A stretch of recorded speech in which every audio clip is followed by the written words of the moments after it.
হতাশার বিশ্বকাপ মিশন শেষে দেশে ফিরেছে বাংলাদেশ দল। দলীয় অর্জন কম হলেও ব্যাগ ভর্তি শপিং করে ফিরেছেন শান্ত তামিমরা। এয়ারপোর্ট থেকে বের হলে হৃদয় রিয়াদদের সঙ্গে দেখা যায় ব্যাগের বহর। নিজের ব্যাগ নিজেই গাড়িতে তুলেন হৃদয়। বিমানবন্দরের দায়িত্বরত কর্মীরা তাসকিন শান্ত তামিমদের সঙ্গে তুলেন সেলফি। এরপর যে যার ব্যক্তিগত গাড়িতে করে বাসায় ফেরেন ক্রিকেটাররা।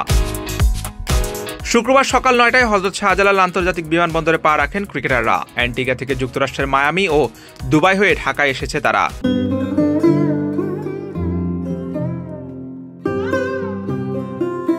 তবে দলের সঙ্গে বাংলাদেশে আসেননি বিদেশি কোচরা। হেড কোচ চন্ডিকা হাথুরু সিংহ সহ সবাই বিশ্বকাপ শেষে নিজ নিজ দেশে ছুটিতে গেছেন।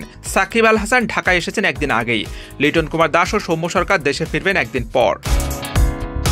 বিমানবন্দর থেকে বের হতে বেশ হাসি খুশি দেখা যায় সহ অধিনায়ক তাসকিন আহমেদকে। বের হয়ে কথা বলেন গণমাধ্যমের সঙ্গে। প্রায় ৪৭ দিন পর দেশের মাটিতে পা রেখে খুশি মাহমুদুল্লাহ রিয়াদও। মুস্তাফিজুর রহমান গণমাধ্যমের ক্যামেরা এড়াতে অন্য দরজা দিয়ে বের হয়ে গাড়িতে উঠে চলে যান। তার হাতেও দেখা যায় শপিং ব্যাগ।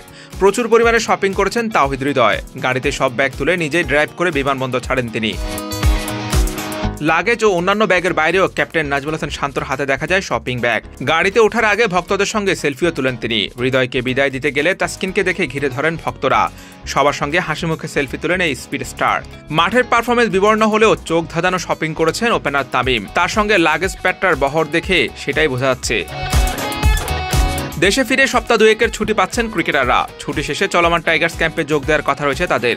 চট্টগ্রামে চলছে টাইগার্স দলের অনুশীলন। সেখানে বিসিবির কোচ সোহেল ইসলামের অধীনে অনুশীলন করবেন ক্রিকেটাররা। জাতীয় দলের কোচরা না আসা পর্যন্ত সেখানেই আসন্ন ব্যস্ত টেস্ট সিরিজের প্রস্তুতি নেবেন খেলোয়াড়রা। এছাড়া অনেকেই আগামী ১-১.৫ মাস ফ্রাঞ্চাইজি ক্রিকেট নিয়ে ব্যস্ত থাকবেন। এবারে বিশ্বকাপ আসরে মিশ্র অভিজ্ঞতা হয়েছে বাংলাদেশে। গ্রুপ পর্বে দুর্দান্ত পারফরমেন্সের পর সুপার 8-এ ভক্তদের হতাশ করেছে টাইগাররা। তারপরও ম্যাচ জয়ের হিসেবে এটা বাংলাদেশের সবচেয়ে সফল টি-20 বিশ্বকাপ। এর আগে কোনো আসরে ৩ ম্যাচ জিততে পারেনি Bangladesh. Hussain Arman, BD quick time.